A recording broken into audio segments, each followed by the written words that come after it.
Welcome to this week's installment, our Football Officials video training series. We're studying the National Federation of High School Rules and five-man mechanics. Technical assistants are Dax Hill, Greg Dowram, George Demetrio, Tyrone Blanks, and Grant Jackson. Video assistance provided by Kenny Sanders and Jim Woods. Our executive producer is Walt Coleman. I'm your host, Todd Allen. This video is brought to you by the Reading Study Guide. The Reading Study Guide for NFHS Rules. This is a book I've used personally for my entire career, and I highly recommend it to help you be the best you can be at the NFHS rules. The Reading Study Guide. When you're through learning, you're through. Got them all stacked up here. Thanks for checking out the video. We'll go through these kind of quickly. Let's get started. And one of the things I love about putting these training videos together is I get an opportunity to share with you things that I've learned along the way here by some really good football officials. And nothing that I share with you here is really original. It's just, like I said, that compilation of things that I've learned along the way. And one of the things I want to share with you tonight is that when the ball goes from the field of play to the end zone in player possession, it's always one of three things. If it becomes dead in the end zone, regardless of whether it's in player possession, it's always one of three things. It's always either a touchdown, which is the most common that we see, a touchback, which is the second most common, especially on kick plays, or a safety. So if you can think about the ball being dead in the end zone and always think about one of those three things, if you understand what we're going to talk about tonight, I think it'll help a bunch.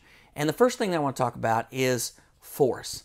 And the definition of force is found in the Federation Rules in 2.13. It's on page 28 of the 2015 rule book if you're looking at that. And force is simply the result of energy exerted by a player which provides movement of the ball. The term force is used only in connection with the goal line and only in one direction, i.e. from the field of play into the end zone. Initial force results from carry, fumble, kick, pass, or snap. After a fumble, kick, or a backward pass has been grounded, a new force may result from a bat, an illegal kick, or a muff. Article 2 builds on that, with responsibility for forcing the ball from the field of play across a goal line is attributed to the player who carries, snaps, passes, fumbles, or kicks the ball unless a new force is applied to either a kick, fumble, or backward pass that has been grounded. The muffing or batting of a pass, kick, or fumble in flight is not considered a new force. So the critical things in this are grounded. That term's used a couple of different times. And then in flight, because that all works together. And what we mean by grounded is it simply has hit the ground. So if a forward pass or even a backward pass, any type of a pass is in flight, then the player that passed it is responsible for it, even if there is a bat. So we see that a couple of places in the rules, but think about a forward pass that gets batted backwards. Is that a new force? No, it's still a forward pass. If it strikes the ground, it's simply incomplete. We see that a lot with passes that are batted in or around the neutral zone. So let's take a look at this play. This first one is going to be a scrimmage kick. And what exactly do I mean by the term scrimmage kick? Now, to understand that, it's best that if you understand the definition of the term scrimmage, which that is found in Rule 2.38, which is on page 37 of the 2015 rule book. And what it says a scrimmage kick is, it's simply the action of the two teams during a down which begins with a snap or backward pass. It's exactly the same thing. A snap really is just simply a backward pass done very specifically to the rules which starts scrimmage plays. So let's take a look at this scrimmage kick now. And you see here from this wide shot, I've got a couple of different angles. The end zone shot's really good too, especially when we start talking about the action of the receiver.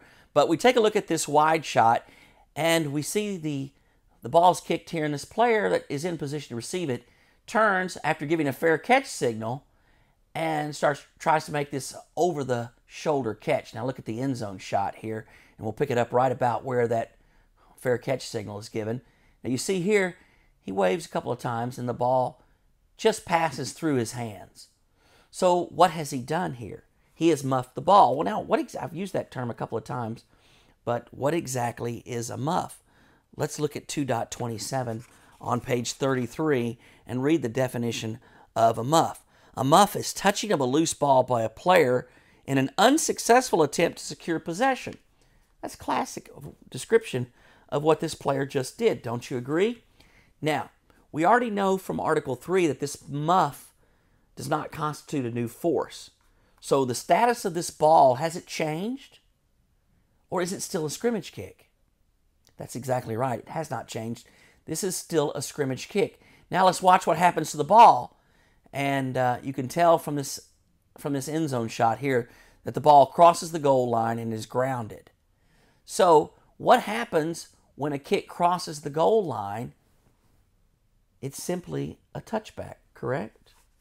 The status of the ball is still a kick, and National Federation of High Schools made it really, really simple because this doesn't change. Nothing changes about this kick until the ball is possession's either gained, regained, or the ball becomes dead by rule. And that is exactly what happens here. The ball becomes dead by rule by crossing the goal line with the status of the ball still a kick. We incorrectly rule this as a fumble and allow the ball to remain live, and then we award the kicking team a touchdown on this play. So, big mistake here by not understanding the status of the ball still being a kick and not understanding exactly what a touchback is and force. So, a couple of big mistakes, and we have a 6-point swing here, plus we have the we award the wrong team possession of the ball. Big mistake. Makes a lot of difference, especially on plays involving the goal line. All right, now let's look at this play. A little bit different play because, well, it's a kickoff for one thing, but I want to talk just a minute about when does a kick end? And we alluded to it, but let's talk in depth. When a kick ends, one of three things happen. Possession's either gained, regained, or the ball becomes dead by rule. Now, when is possession gained? When the kicking team kicks it to the receivers and anyone from the receiving team gains possession of it, that is possession gained. When is possession regained? Well, when the kicking team kicks it, and then if they recover it while it's still a kick, then we've had possession regained. Now we know by rule that anytime possession of a kick is regained by the kicking team beyond the neutral zone expanded, then the kick is dead.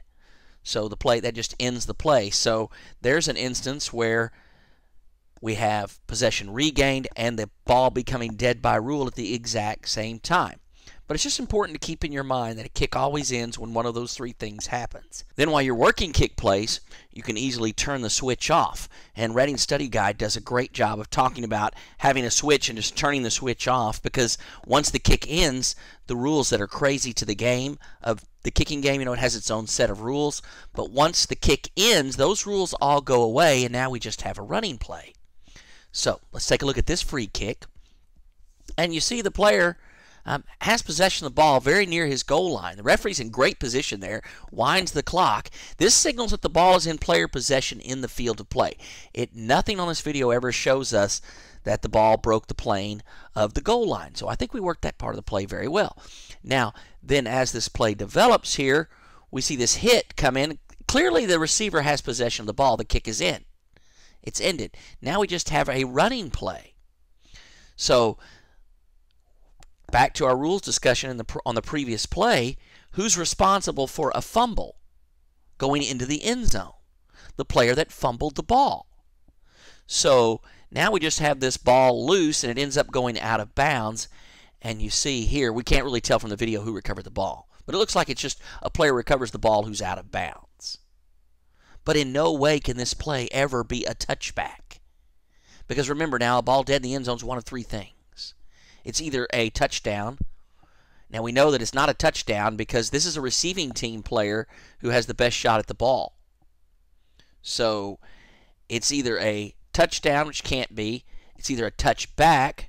That's looming. It's possible. But what would it have to be a touchback? The kickers would have to be responsible for putting the ball into the end zone, correct? Well, they don't do that because the player who fumbled the ball is responsible for the ball going in the end zone. So the last thing that this could possibly be is a safety.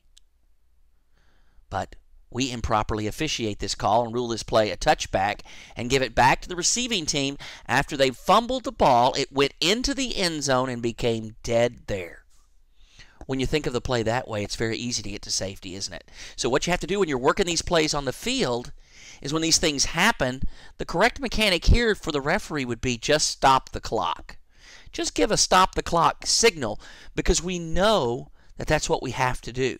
We know that no matter what we rule on this play, it's a kick play that's ended, so the play is going to stop. So if we just stop the clock, we can process this play. Bring somebody else in. Let's talk about it for a minute because it's a crazy play we don't see very often. So we just talk about it and then we work through those three possibilities. The first thing we have to ask ourselves is who is responsible for this ball going into the end zone? What was the status of the ball before it became loose? It was in player possession. The referee wound the clock. We just had a running play. So it's as obviously, if we just work through it in segments, we just piece the play together in segments, work together as a crew, talk these things out. Don't get in too big a hurry to make the ruling that you get the ruling wrong. Because the most important part of these plays is to get the play right. We miss this play and actually give the ball back to the receiving team when they should be free kicking from their own 20 following a safety. All right, another one of these crazy kick plays to round out. This is the last of the kick plays for this video, but this one doesn't involve the goal line. And this one you see that the ball just gets over the receiver's head and bounces around. He goes down and picks up the 10-yard line, then starts his return, and we get a big block right there. That's very close to an unnecessary roughness foul because it's a blindside block. And then I want you to watch these two players here.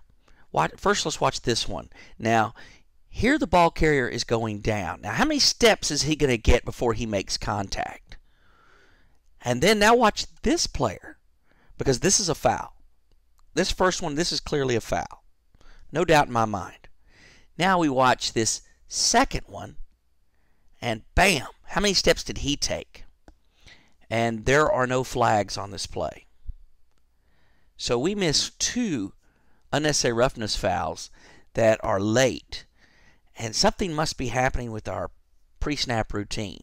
In other words, what's our routine when the ball becomes dead? Do we go through a practice of doing the same thing every time, standard work? And you need to have a pre-snap routine. You need to utilize it the instant the ball becomes dead. And I'm a line of scrimmage official, so I have a pre-snap routine that includes, it starts out with a dead ball spot, an appropriate signal and whistle if I'm the covering official. Then as soon as we have a dead ball spot, cross-field mechanics comes into play. But then a scan with my head on a swivel looking for players who are not giving up on the play. You know, like when everyone else is slowing down, they're not slowing down. And in some cases, they're even speeding up. But once I clear all of this out, then I want to check real quick the status of the clock. If it's running, should it be? If it's stopped, should it be? If I stop it, when does it start? And am I giving the referee some signal to indicate what the status of the clock should be? And then down a distance. If I stop the clock for a first down, I want to make sure that we have a good spot for the chain crew and that they're getting set up and they're moving and they're starting out with one on the box. So if it's not a first down, I just want to verify that the correct down is on the box. Then I immediately am going to start monitoring the substitutions. Now, normally I'm counting the offense. So what I always do is start in the team bench area of the defense and work my way to the offense, counting players as I go. Now, when I do this, that gets me closest to the team that I'm counting's team bench at the very end of my count. So it gives me an opportunity to pick up late substitutions. If they substitute late, I'm already coming to them with the correct count. So I don't miss those players coming on late.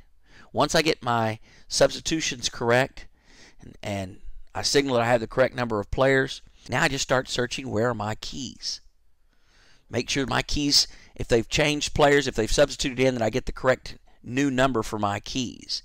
And then as they come into the line of scrimmage, I look for the legality of the formation. I don't nitpick, work to make these formations legal if I can. I warn early. But if they're egregious enough, I penalize them on the first time. Then I make sure all the players get set, focus on a spot. I like to look at the shoulder of the snapper, and then I work the legality of the snap, and then I work the play, and it all starts over. That's my pre-snap routine and how I handle every interval, every dead ball interval of a play. Let's go back and look at this play one more time. Full speed, give it to you as the end of the play wraps up here. And you see these two hits. Clearly fouls for unnecessary roughness that we have to get. 2 more plays here, and I'm going to wrap this up, and you're going to be stunned at how fast these 2 plays are.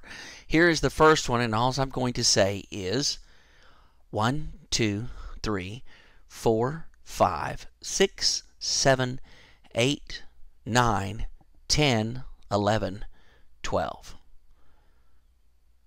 Now, let's look at the second play here.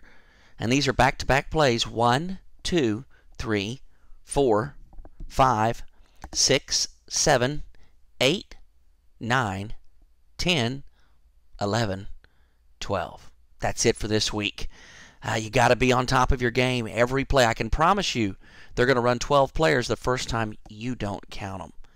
This is 101, guys. When the coaches call, I can't defend this. I don't even try. You got to count players. That's just basic. We can take a guy right off the street, his first football game. He can count 11 players. So stay tough, mentally focused, sharp. The games now really mean a lot. So be at your best. This is Todd Allen. Until next week, I hope to see you on the field soon.